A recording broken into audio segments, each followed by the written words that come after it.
afternoon. Thank you for watching This Is Now. We begin with this today. The man charged in the gruesome Hawaii Loa Ridge murder back in 2022 changed his plea in court today, admitting to the crime as part of a plea deal with prosecutors. Juan Barone pleaded guilty to killing 73-year-old Gary Ruby and encasing his body in concrete in the victim's own bathtub. Now, prosecutors say the two men were romantically involved. Under the deal, Barone will be sentenced to life behind bars with the possibility of parole, but he'll have to serve at least 20 years of the sentence. Barone was previously facing life behind bars without the possibility of parole. Here's what his defense attorney said. Juan Barone wanted to take responsibility in this case for quite some time. However, we discovered that the originally assigned deputy prosecutor had given presentations to members of the public that contained photographic evidence in the case without either our knowledge or the court. Fortunately, prosecuting attorney Stephen Alm removed her from the case. Thereafter, we were able to have favorable settlement discussions with his department that resulted in a plea agreement which will allow my client to eventually seek his freedom, potentially after serving 20 years in prison. Now, Barone initially pleaded not guilty to murder last year, and his sentencing date is now set for July 3rd. Meanwhile, the two men accused of acid attacks on Oahu pleaded not guilty to the 7 new charges stemming from an alleged murder-for-hire plot. Court documents say Paul Cameron and Sebastian McQuan became romantically involved last year at OCCC. Prosecutors say Cameron, who was already charged with throwing acid on a woman in Mililani, secured bail for McQuan and convinced him to throw acid on a woman near Ala Moana Center. Cameron allegedly thought this would cast doubt on him as the Mililani suspect. McQuan's trial is set to start April 8th, while Cameron's is scheduled to begin on May 20th. And we also have some new video this afternoon from a Kapiolani Boulevard pileup allegedly caused by a carjacker. Now, police say he stole a car in Waikiki before crashing it near the Ke'eaumoku Street intersection, and this is what happened right after that multi-car crash.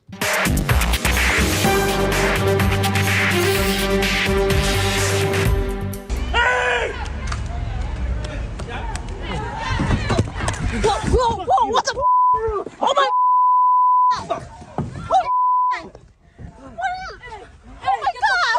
Police say the 32-year-old suspect allegedly stole the car in Waikiki, then started to run after the crash and tried to enter a nearby car, which you just apparently saw. He was arrested shortly after by officers for robbery, auto theft, and outstanding warrants.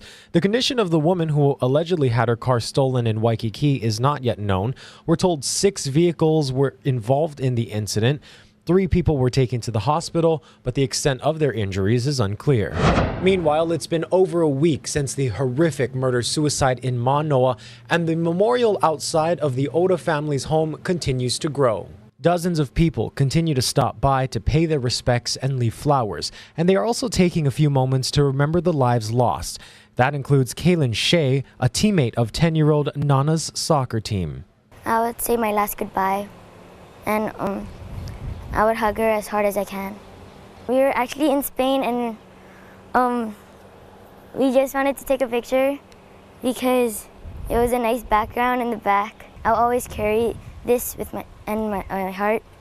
Nana attended Manoa Elementary, where counselors and crisis teams were available for students to help them process the tragedy. Services were also available at Iolani and Sikh's charter schools, where Nana's siblings Sakurako and Orion attended. Help is available for anyone looking for resources or support. You can get in touch with Hawaii's Child and Family Services by calling 808-526-1222. If you're on the neighbor islands, you can call 1-800-816-1222. The crisis in Gaza is growing, with famine gripping the territory and Israeli forces locked in new battles with Hamas fighters. Tina Kraus has the latest. As Israeli troops keep up the hunt for Hamas militants in Gaza, Palestinian civilians are in a desperate daily search for food. People are hungry, this woman shouts. People will die. The World Food Program says famine is imminent in northern Gaza, where 70% of the remaining population is suffering catastrophic hunger. Time is of the essence. These people are starving, children are dying. Israeli forces launched a new raid on the Gaza Strip's largest hospital Monday, saying they captured more than 80 Hamas fighters who had regrouped there. We call upon all Hamas terrorists hiding in hospital, surrender immediately. Tension is building between the U.S. and Israel over its handling of the war. Prime Minister Netanyahu has lost his way. Senate Majority Leader Chuck Schumer stunned Israel last week, calling for new elections. Protests against Prime Minister Benjamin Netanyahu are growing, with thousands demanding a new leader. Whether it's the hostages or whether it's creating more tension between Arabs and Jewish people, we think it's actively harming us during the war and beyond it. Netanyahu is hitting back, saying the international community has quickly forgotten about October 7th and that an election now would force Israel to stop fighting a war that Hamas started. Tina Kraus, CBS News, London. Well, United Airlines CEO is unveiling a new plan aimed at bolstering customers' confidence when flying. This month alone, there have been at least 6 incidents that have occurred mid-flight. Laura Aguirre has the details. It's been a challenging month for United Airlines, with multiple flight mishaps making headlines, compounded by the fact that United is Boeing's biggest customer in the U.S., and Boeing is under federal investigation following a string of quality control lapses and in-flight incidents in recent months. Now, United CEO Scott Kirby is stressing the importance of safety to customers in a message Monday. United's most recent event happened last Friday in Medford, Oregon. One of their Boeing 737-800s landed and was found to have a missing panel under a wing, forcing the tower to halt all air traffic while crews searched for it on the ground. We didn't find any debris or any panels or anything. Operations continue normally. Among other recent incidences, the engine of a United Boeing 737-900 caught fire after takeoff from Houston. Then, same city, different jet, a United Boeing 737 MAX slid off a runway. And internationally, a United Boeing 777 left Sydney leaking hydraulic fluid. In all cases, the planes landed safely. Kirby assured customers that the unrelated events did get the airline's attention, and United has sharpened its focus. It will now expand training programs for pilots and mechanics, along with dedicating more resources to manage its supplier network. All moves designed to make flyers feel more comfortable about boarding United jets as the busy summer travel season nears. I'm Laura Aguirre reporting. In central Oahu, the emergency room at Wahiawa General Hospital closed overnight, and there's no timeline for when it will reopen. That will likely put a strain on Oahu's already limited healthcare system. Casey Lund has the details. Honolulu EMS says this was a relatively minor call, but a gentleman did need medical assistance, and it did require a trip to the hospital. Now, instead of just traveling a few blocks down the road to Wahiawa General's ER, now that ambulance and crew are tied up for the better part of an hour, transporting that patient to a different facility. Instead of just coming here, let's say from Mililani or from Wailua, that's 10, 15 minutes away, they're going to have to go a lot further, 10 miles or more, which is going to put our units out of this area for 30 to 60 additional minutes. Honolulu EMS Director Dr. Jim Ireland says the ripple effect from losing Central Oahu's only emergency room will put a strain on our already overtaxed healthcare system. It will be challenging. We're going to try to distribute patients based on these various ERs' capacity and capabilities. I've been in contact with the local hospital officials, and they are going to make hopefully some staffing changes, and that's what I understand, so they can ramp up to absorb some of the patients that once came here. Management at Wahiawa General says the work on the building's HVAC system is the reason for the closure. It will put a damper on healthcare services on Central Oahu here. Our next closest is Palimomi, and then we also have Queens West. So with Wahiawa General closing, we do want people to know that call us in emergency. Please call 911. We will come to you. Sonia Austin is chief for Honolulu EMS District 4. She says the department stands ready to provide emergency care 24 hours a day, 7 days a week. But the closure does mean adjusting resources and adding an ambulance crew to ensure Wahiawa and Central Oahu are covered. We will have one on all day today. They'll come on at 9 o'clock. And we still have the regular ambulance out here at Wahiawa also. So we are adding an extra ambulance today to help cover backfill up here. Whether or not we're going to have to do that in the next few weeks, we're going to just day by day see what the situation is and see if we need to add additional coverage. Right now, there's no certain timeline on when the ER will reopen here in Wahiawa. Of course, we'll keep you updated as things develop. Reporting in Wahiawa, I'm Casey Lund. For now, we'll send things back to you. New at noon, Hawaii's Attorney General Ann Lopez says the Phase 1 report on the independent investigation into the Maui wildfires will be released on April 17th. She says the report analyzes how the fire incident unfolded based on science during the first 24 to 72 hours of the fire and its aftermath, including a comprehensive timeline of events. The Fire Safety Research Institute was selected for the third-party investigation, and the research team encountered delays while gathering information. That forced the Attorney General to serve subpoenas to the Maui Emergency Management Agency, Maui's County Department of Public Works, and the Department of Water Supply. The state has launched a disaster case management program to help provide Maui wildfire survivors access to specialized support and resources. Survivors can call 211 to get on the list. The program puts survivors directly in touch with case managers who can get them the individualized help they need and formulate a personalized, comprehensive recovery plan. Rhetoric heats up on the campaign trail. Former President Donald Trump is clarifying controversial comments he made over the weekend, while President Biden is looking to win support out west. Nicole Skanga has more.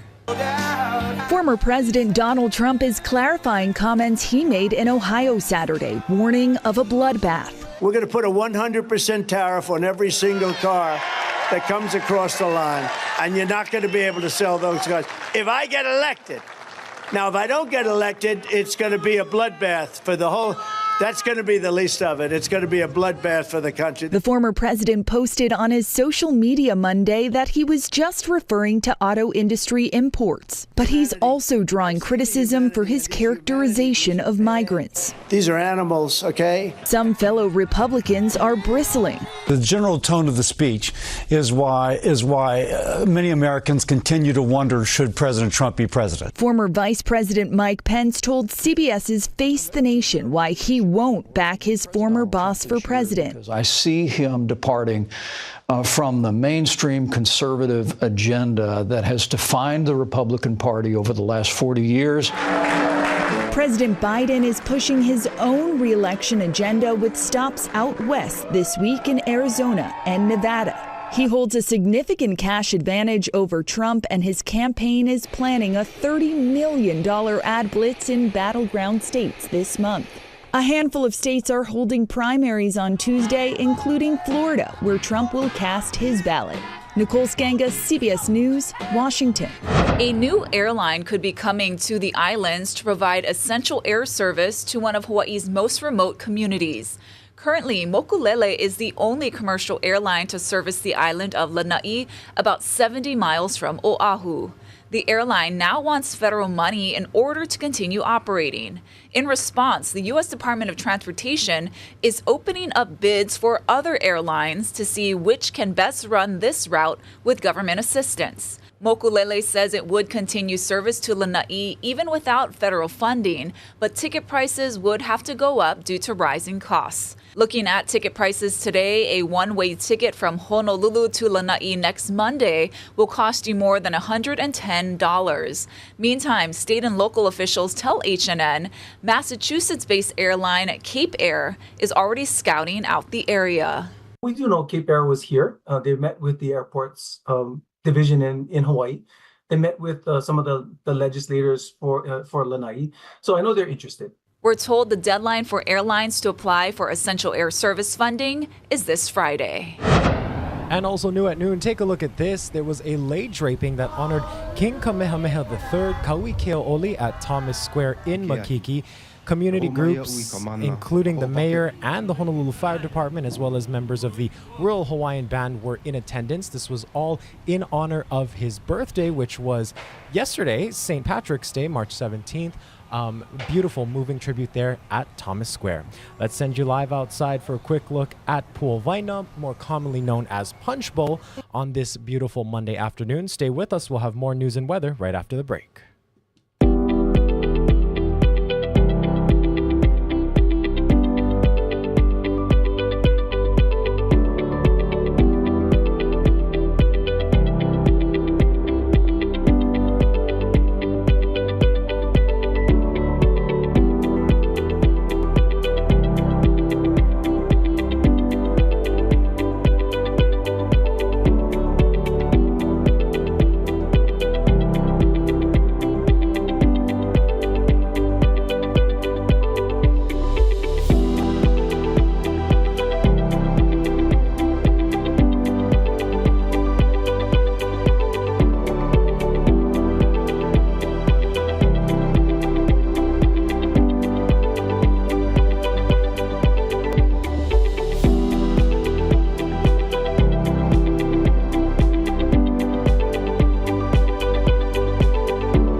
How's it on this Monday? We're expecting a really nice run of weather for this week. Now, what looks like a pretty stormy disturbance is expected to dissipate, so it will not bring us any significant rainfall. However, later in the week, we're talking Friday, Saturday, Sunday, we could see an increase in winds, maybe a few more showers as well. But this morning, you could see it's mostly dry. There are a few minor splashes for the windward sides of the east end of the state, but those showers will not amount to very much. Now, the winds will run pretty steady today. From Maui to Kauai, they'll run about 10 to 20.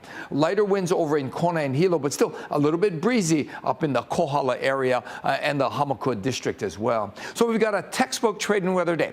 Lots of sunshine for those leeward areas, a few windward and Mauka showers, and the temperatures, running in the upper 70s, low 80s. It's going to be a standard textbook trade and weather day. Now the surf is looking up. We've got one swell on the way down in the country, another swell coming up tomorrow, and that will likely trigger a high surf advisory later today. And with the light trade winds, conditions will be pretty good. And South Shores even got some action at about 3 to 5 feet. So we've got a long run of trade wind weather, really drama-free. A few windward and Mauka showers through Thursday with trade winds running at moderate speeds. Stronger trade winds are due in for the weekend, and that also will likely bring in a few more windward and Mauka showers. Scary scenes in Iceland where a volcano erupted, sending smoke and fiery ash into the sky. Hundreds had to be evacuated, including Americans visiting a popular tourist spot. Ian Lee takes us there.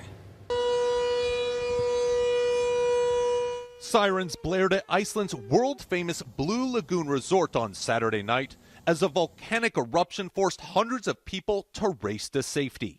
We're evacuating. All right. The lava's coming. Officials also urged folks in the nearby town of Grindavik to leave their homes as fountains of molten rock burst from the ground. Lava flows slowed Sunday. Man-made barriers appeared to help keep the lava from engulfing the fishing town, but parts of the asphalt were still smoldering. I've never experienced anything like that before. Tourist Melissa Ezer says she had just sat down for dinner with her husband when they suddenly heard a siren. We heard the sound go off, and that's when my husband and I looked at each other and they said, okay, evacuation en route. Iceland is a hotspot for volcanic activity. Officials say this fourth eruption in the country's southwest since December was the most powerful. So far, no injuries have been reported. Look at that. Wow. Ian Lee, CBS News. A group of local stunt workers is offering action training workshops to all skill levels. We sent Kyle Chinen out to see if he has what it takes to be the next action star. If you're interested in the filmmaking process or movies in general, then the guys over at Vice Hawaii are offering action classes from all levels, from beginner to advanced.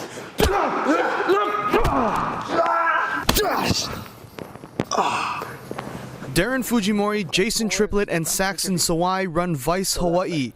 It started as a series that they created. These stunt actors offer workshops for all. They have a wealth of experience with work in local action dramas like Hawaii Five-0 and Magnum P.I., and blockbuster movies like Black Panther Wakanda Forever and Jurassic World. Action. Bam! So I decided to test my skills with the guys. But before taking the punches, we needed to stretch. 3, 2, 1. Relax. You're gonna get a lot of huffing and puffing on this microphone. Side strides. And as you can see, it's been a while since this former football player stretched. 1, 2. 1, 2. Okay, switch your feet. From there, we went over some basic movements, from punches, boom, yep, to kicks, good. Kick, and tumbles. Ooh. We then went over getting thrown. Then we began prepping an action scene for myself and the rest of the crew. For a scene, how many run-throughs do you guys go through in the process before you guys actually shoot? It depends on time. Okay. Right, so it depends on time, what's being set up, if we're there. Right. Sometimes we have 0 time.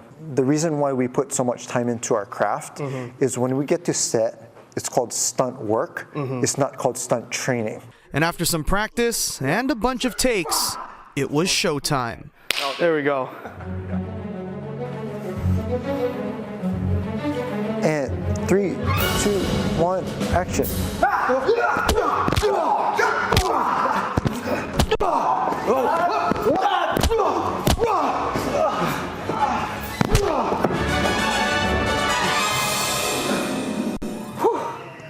I'm definitely still a novice, but all are welcome to learn from some of the best in Hawaii.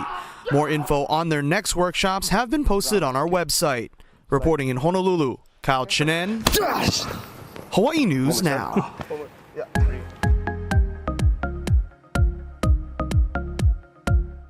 And in today's Good News Now, amid storm cleanup in his hometown, a Kentucky high school teenager is being praised for his creativity and how he asked his date to prom. Alina Noakes has his story. Here in Milton, Kentucky, the fields aren't only for planting soybeans. For one Trimble County High School student, they're also for asking the one big question. Move over flowers and poster board signs, Brett Leiter is taking promposals to new lengths in a way that's much more his style. Yeah, I just went out there and I done what I done best. I'm probably better plowing a field than I am writing on a poster with a marker. That couldn't be more true for the 17-year-old farmer, who is also ranked the #1 tractor driver in the state of Kentucky. But that doesn't make asking a girl out on a date, much less to your first prom, any less intimidating. My anxiety was through the roof on when I was doing it, if she was going to look good or she was even going to say yes. But that didn't stop Leiter. He cranked up his grandpa's Alice Chalmers tractor, hooked up the till, and drove just over the hill to his grandpa's field, ready to make quick work of his big idea. Right there on the hood it says land handler, and I can tell you what, it does handle some land. It'll roll on, I'll tell you. It took him about 40 minutes to spell out the letters PROM. Luckily for Leiter, it took his date, Madeline Smith, a little less time to say yes. I did not expect all that. I was expecting maybe a little poster, but when I seen that, I was like, I almost cried. If she would have said no, I would have been out there plowing till midnight to get it covered up. The promposal that can only be seen from a bird's eye view has captured the attention of thousands online, garnering more than 10,000 shares on TikTok in a matter of hours, and hundreds more on social media in his hometown. It was super sweet, genuine, so I felt like everyone should see it and, get a little happiness out of it. And best of all, the video has helped to bring a little positivity to residents in Milton, still reeling from the tornado that ripped through the city just a few days before. I just thought that it would really help the people that are suffering from this, help uplift their mood right now and maybe put a grin on their face. He is a really good tractor driver because those lines are clean. Yes, they are. Did you guys do promposals in high school? I did. I ended up. Wow, you're stirring up memories. I remember I went to another school to ask one of my friends, and I sang to him, and it was like so cringe looking back on it. We didn't do that, so it's cute. I like the idea. And also, going back to that Kyle Chinen action stunt story, no worries, everyone. No Kyle Chinens were harmed in the making of that report. It was very realistic. I'm very impressed. Yeah, good job, Kyle. Just as long as he doesn't leave us to go to Hollywood. I mean, that was some good moves there. We thank you all so much for watching. Let's end today with one more live look out over Makiki here on Oahu. Have a wonderful rest of your Monday. Aloha.